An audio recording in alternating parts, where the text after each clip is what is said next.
क्या power cut की समस्या आ रही है। कोयले की कमी के कारण राजस्थान सहित देश के इन राज्यों में बिजली कटौती से पूरा अंधेरा छाया हुआ है। आजकल आपको पता होगा गांव सहित कई शहरों के भी हालात ऐसे चल रहे हैं कि दिन में और रात में कई घंटों तक बिजली की कटौती हो रही है। राइट, आप और हम में से बहुत सारे लोग ये सोच रहे हैं कि यार कहीं हमारे गांव में कोई खराबी तो नहीं होगी, कहीं कोई ट्रांसफॉर्मर कैंची वगैरह तो नहीं उड़ गया, या ऐसा तो नहीं कि हमारे घर में बिजली नहीं आ रही। कई लोग अलग अलग तरह की बातें सोच रहे हैं। राइट, लेकिन मैं आपको बता दूं दोस्तों के हालात सिर्फ आपके घर या आपके गांव तक सीमित नहीं है। यहां तक कि ये समस्या केवल आपके राज्य की भी नहीं है। देश के कई राज्यों में हालात अभी बद से बदतर होते जा रहे हैं बिजली कटौती की वजह से। और ऐसे में सबसे बड़ा सवाल ये पैदा हो रहा दोस्तों कि अगर हालात सामान्य नहीं हुए तो चारों तरफ हाहाकार मच जाएगा और आखिर कब तक लोगों को अंधेरे में अपनी जिंदगी काटनी पड़ेगी। सबसे बड़ा सवाल ये दोस्तों कि आखिर ये बिजली कटौती का संकट कब दूर होगा और इसके पीछे सबसे बड़ा कारण क्या है। कारण शायद आपको कुछ पता होगा दोस्तों कि कोयले की कमी की वजह से ये बिजली संकट आ रहा है। लेकिन आखिर कोयले की कमी क्यों हो रही है? क्या सरकारें कोयले की कंपनियों को पैसा नहीं दे रही है? आखिर क्या है पूरी वजह? इस वक्त की बड़ी खबर में न्यूज बुलेटिन में मैं आपको पूरी जानकारी A to Z कांच की तरह क्लियर इन्फॉर्मेशन बताने वाला हूं। और आखिर कब तक ये बिजली संकट दूर होगा और कब लोगों को गाँव में भी बिजली वापस प्रॉपर पूरी मिलना शुरू हो जाएगी। आइए जानते हैं बड़ी खबर को थोड़ा विस्तार से। अभी दोस्तों समस्या ये हो रही है कि कई लोगों के मोबाइल फोन भी चार्ज नहीं हो पा रहे हैं क्योंकि बिजली थोड़ी देर आती है और उतने में अगर आप चार्ज लगाना भूल गए तो मोबाइल भी बंद पड़े हैं कई लोगों के। यहाँ तक कि लोग बाग कई सारे तो DLS न्यूज के वीडियोस भी नहीं देख पा रहे हैं।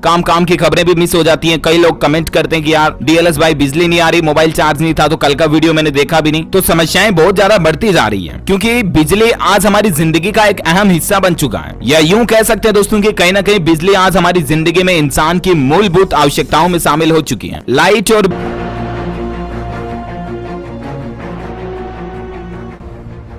भारत में बिजली बनाने वाले थर्मल पावर प्लांट को कोयले की गंभीर समस्या का सामना करना पड़ सकता है।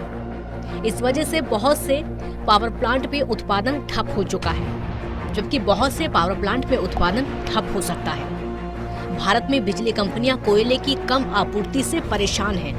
उद्योगों से बिजली की मांग बढ़ी है, लेकिन दुनिया भर में कोयले की कीमतें आसमान छू रही हैं। इसकी वजह आयात घटना है।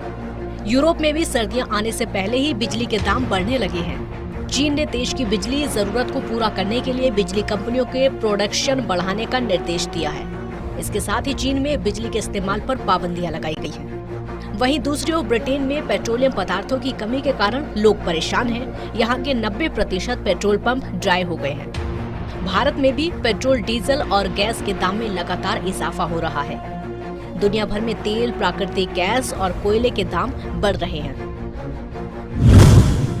आखिर दुनिया भर में अचानक बिजली और तेल की कमी क्यों हो गई? कैसे कोयले की कमी बढ़ा सकती है बिजली का संकट?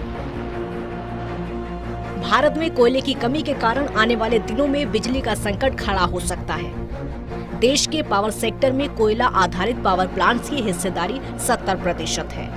एक रिपोर्ट के मुताबिक 29 सितंबर को देश के 135 कोयला आधारित पावर प्लांट्स में से 16 में कोयले का स्टॉक खत्म हो चुका है। आधे से ज्यादा प्लांट में 3 से कम का स्टॉक बचा है।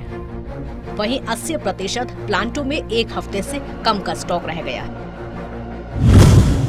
कोयले की इस कमी की वजह क्या है? कोरोना की दूसरी लहर के बाद देश के इंडस्ट्रियल सेक्टर में बिजली की डिमांड बढ़ी है। इंटरनेशनल मार्केट में कोयले की कीमतें रिकॉर्ड स्तर पर हैं, जबकि देश में कीमतें काफी कम हैं। इस अंतर की वजह से इंपोर्ट की मुश्किलें बढ़ी हैं। देश में कोयला उत्पादन में 80% हिस्सेदारी रखने वाली कोल इंडिया लोग जमीन के नीचे जिंदगी की जंग लड़ रहे हैं। मामला मेघालय राज्य का है। इस राज्य में एक कोयला खदान के अंदर पिछली 13 दिसंबर से 15 मजदूर फंसे हुए हैं।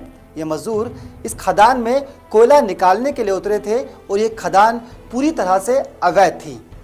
इस खदान के पास ही में स्थित एक नदी का पानी इस खदान में घुस गया, जिस वजह से ये मजदूर अंदर ही फंसे रह गए।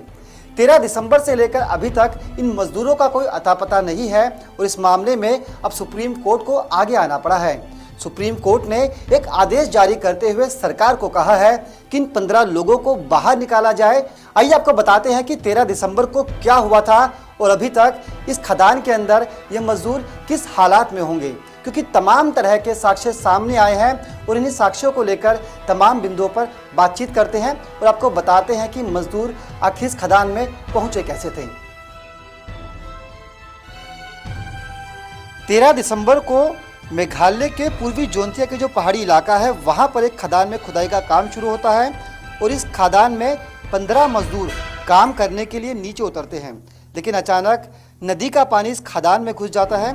370 फुट गहरी एक खदान है जिसमें कहा ही जा रहा है कि यहाँ पर अवैध रूप से खनन हो रहा था और कई बार पहले भी इस इलाके में इस तरह से अवैध खनन के मामले सामने आते रहे हैं, लेकिन सरकार का अक्सर फेलियर इस पूरे मामले पर कहा जाता है। अभी तक किसी भी तरह की जानकारी सामने नहीं आई है कि मजदूर इसके अंदर जीवित भी हैं या मर भी गए हैं।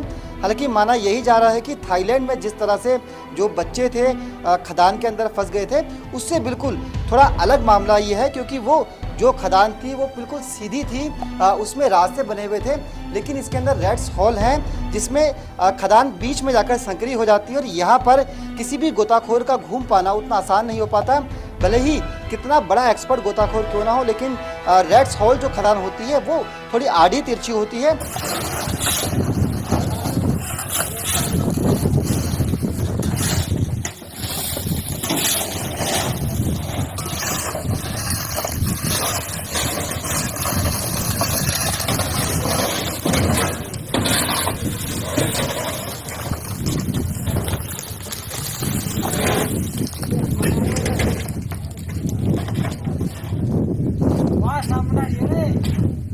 हाँ व्हाट्सएप में डाल दे बस।